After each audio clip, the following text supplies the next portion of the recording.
19 ቀን የሚነበብ የሚጸለይ ቅዱስ ገብርኤል ድርሳን ይህ ነው። ጸሎቱ በረከቱ ረድኤቱ ከሁላችን ክርስቲያን ጋር ለዘላለሙ አሜን።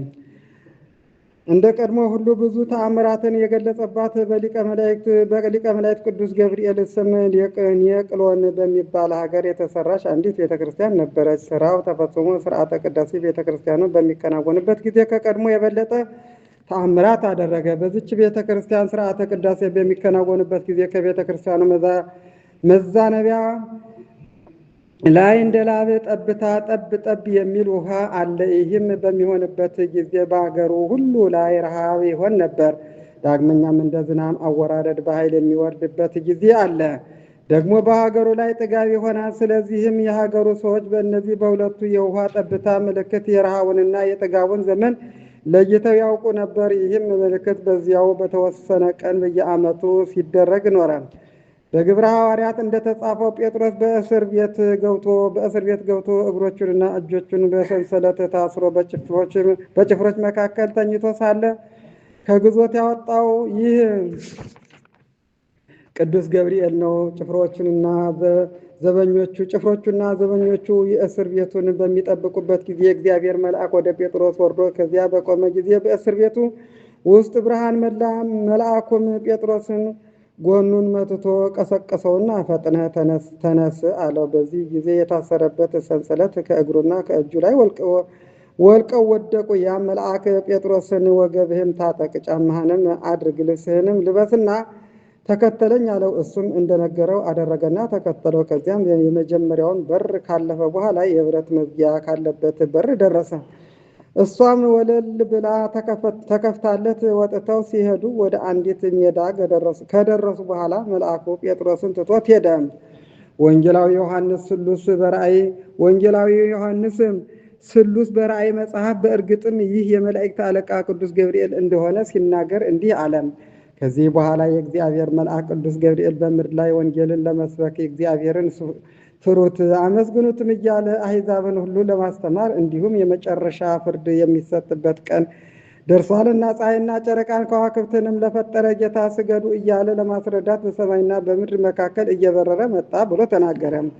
እነሆ ከሊቀ መላእክት ቅዱስ ገብርኤል ተአምራት ከብዙ በጥቂቱ ጽፈናል። ነገር ግን በጆሮአችን የሰማነውን በዓይናችን ያየነውን ሁሉ ለመጻፍ ብንሞክር ችሎታ ያጥረናል፣ አቅም ያንሰናል።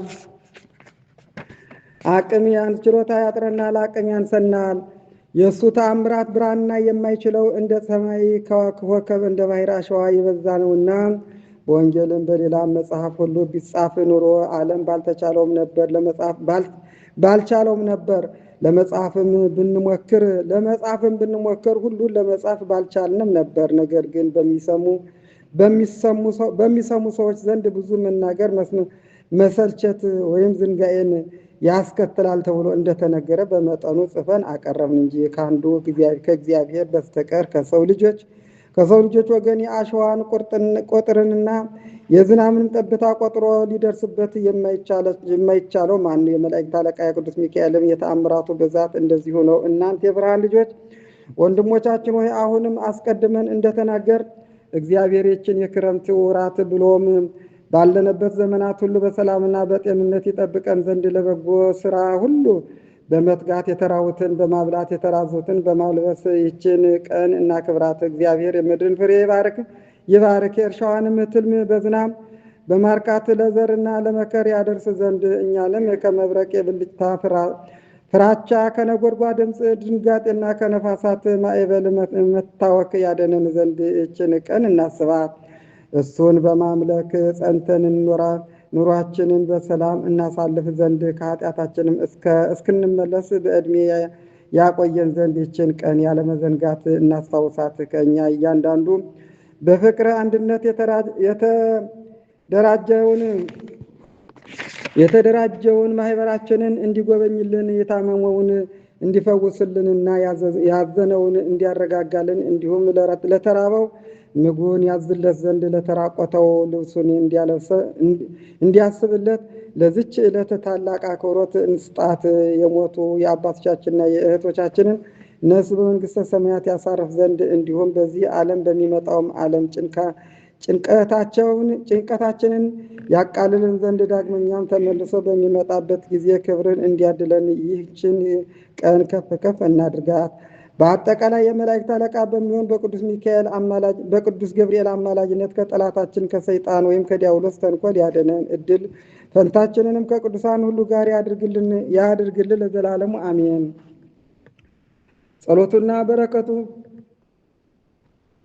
ከአገልጋዮቹ እንዲሁም ከሁሉም ሕዝበ ክርስቲያን ለዘላለሙ ይጠብቀውና የመላእክት አለቃ ቅዱስ ገብርኤል ያደረገው ተአምር ነው። ከዕለታት በአንደኛው ቀን ሰይጣን በሽማግሌ ሰው ተመስሎ ወደ አውር መጣ። አውርም ከወዴት መጥተሃል ብሎ ቢጠይቀው ከአንተ የትውልድ ሀገር ነው የመጣሁት፣ እናትና አባትህም ያውቁኛል። ይልቁንም ይህን ይዘህ የመጣኸውን ገንዘብ ከንጉሥ ቤት አታለህ ይዘህ እንደመጣህ አውቃለሁ አለው። አሁን የምታመልጥበት ምክንያት ይኖርህ ይመስልሃልን? የተወለድከውም በዝሙት ሲሆን አንተም እንደ አባትህ መተተኛ እንደሆንክ ስነግርህ እርግጠኛ መሆኔ ትረዳለህ። ስለዚህ በእኔና በአንተ መካከል ያለውን ተጨባጭ ሁኔታ ስገልጽልህ እንደ እኔ ያለ ሽማግሌ ደግሞ እንዳይዋሽ ታውቃለህ። በተፈጥሮም የሰውን ስም ማጥፋት አልፈቅድም። ይልቁንም አንተ የሀገሬ ልጅ ነህና ለአንተና ለወንድሞች ጭምር የሚበጀውን ምክሬን ተቀብለህ ዛሬ ነገ ሳትል በአስቸኳይ ይችን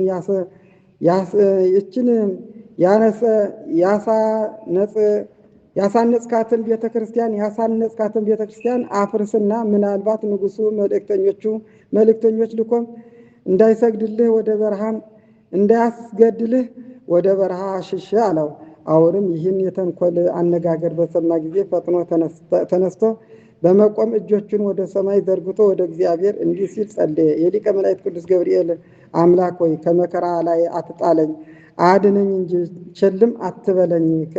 ከልጅነቴ ጀምሮ የረከስኩ በመሆኔ በደሌን እኔ ራሴ ያውቀዋለሁ። ስለሆነም በሰይጣን እጅ አሳልፈ እንዳትሰጠኝ እለምንሃለሁ። ፍጹም በሆነ ውበትም የዚችን የቤተ ክርስቲያን ስራ ሳልጨርስ ነፍሴን ከስጋዬ እንዳይለያት ጠብቀኝ። የጠላትን የተንኮል አሽከላ በጣጥሰህ ጣል። ለጌትነት ምስጋና ይገባል ለዘላለም በእውነት በማለት ጸለየ። በዚህም ጊዜ የእግዚአብሔር መልአክ ቅዱስ ገብርኤል ተገለጸለትና እግዚአብሔር የመረጠህ አውር ሆይ ደስ ይበልህ፣ ልመናህን እግዚአብሔር ሰምቶሃልና። ነገር ግን ያ ተንኮለኛ ሽማግሌ በነገው ቀን የመጣ እንደሆነ ፈጥነህ ያዝና በሰንሰለት እሰረው፣ ከዚያ በኋላ ማን እንደሆነ ታውቀዋለህ አለው። አውርም የእግዚአብሔር መልአክ ቅዱስ ገብርኤል እንዳዘዘው ሰይጣኑን አሰረና ሰው ሁሉ በሚመለከተው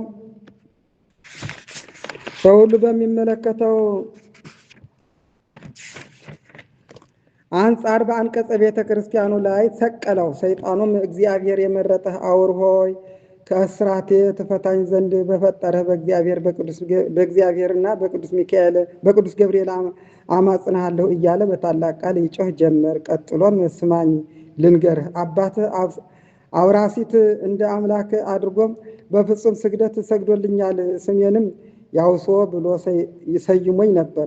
ስለዚህ በዚህ ሕዝብ ፊት እንዳታዋርደኝ እለምንሃለሁ። በሊቀ መላእክት ቅዱስ ገብርኤል ቁጣ የተነሳ በአንተ ላይ ልፈጽም የነበረው ተንኮል ተሰናክሎብኛልና ስለ መጥፎና አጸያፊ ስራዬ በእሳት ሰይፍ ሊቀጣኝ ይፈልጋል። ነገር ግን እንዳይቀስፈኝና እንዳያጠፋኝ የእግዚአብሔር ቸርነት ትከተለዋለች። እሷንም እገልጽልህና እነግርህ ዘንድ ፈጽሞ አይቻለኝም፣ ኃይልም አይኖረኝም። አሁን ግን ብትተወኝና ብትለቀኝ ዳግመኛ ላልመለስ አረጋግጥልሃለሁ። አሁንም የመላእክት አለቃ ቅዱስ ገብርኤል ሆይ በዚች ዕለት እንዳታሰቃየኝ እነሆ በያዝከው በትረ ወርቅ አማጽኛሃለሁ። ነገር ግን በእጅ ለገባሁ ለእኔ ወዮልኝ እያለ ብዙ ይለፈልፍ ጀመር። አውርም ይህን ሁሉ ነገር በሰማ ጊዜ ያን ሰይጣን ከእስራቱ ፈቶ ለቀቀው። ያ ሰይጣን ግን ከቤተ ክርስቲያኑ ራቅ ካለ ቦታ ላይ ሆኖ አንተ የአብሳሪት ልጅ አውር ሆይ እናትና አባትህ በዝሙት እንደወለዱህ አውቃለሁ። በተወለድክም ጊዜም በሊቀ መላእክት በቅዱስ ገብርኤል